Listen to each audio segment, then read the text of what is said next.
येणाऱ्या काळात अशा प्रकारचे कंत्राटाचे बिलं ठरल्यामुळे अशा नाही, प्रकारे असं आहे की रोहित आर्याने जे केलं ते अतिशय चुकीचं होतं. ज्या पद्धतीने तो पुढे जात होता ते चुकीचं होतं.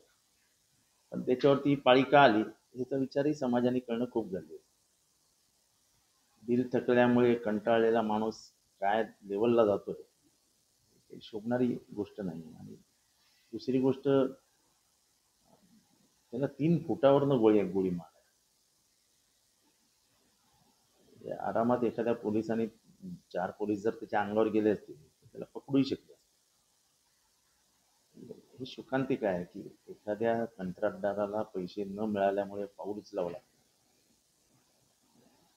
आणि अखेरीस त्याचा पोलीस चकमक, तर त्याच्या हातात काय हत्यार होतं, त्याच्याकडे काय बॉम्ब होता का काय, त्याच्याकडे काय होतं त्याच्याबद्दल कुठली स्पष्टता झालेली नाही.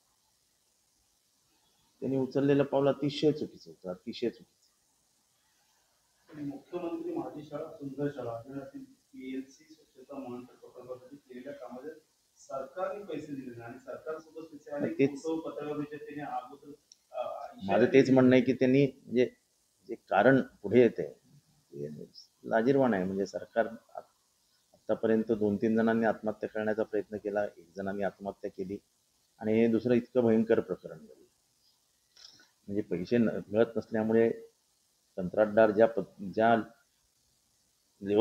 लेवलला जात आहेत ते धोकादायक.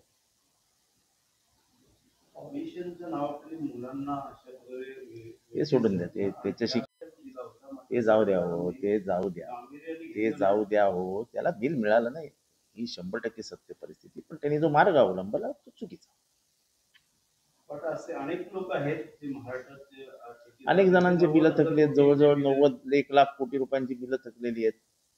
कुठलाही धंदेवाईक हा लोकांकडनं पैसे उधार घेतो, मार्केटमधनं उचलतो आणि जर ते वेळेत मिळाले नाही तर तो त्याला डुबायचंच आहे, त्याला मारायचंच आहे. सरकारची अशी कामं करत असताना सरकारने यापुढे कुठेतरी बिलं काढणे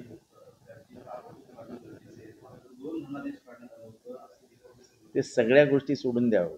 त्यांनी कोणाची नावं घेतली ती महत्वाची आहेत, त्याच्याशी त्याचे कॉल रेकॉर्ड तपासणं महत्वाचं आहे, ते कोणाशी बोलत होतात ते तपासणं महत्वाचं आहे.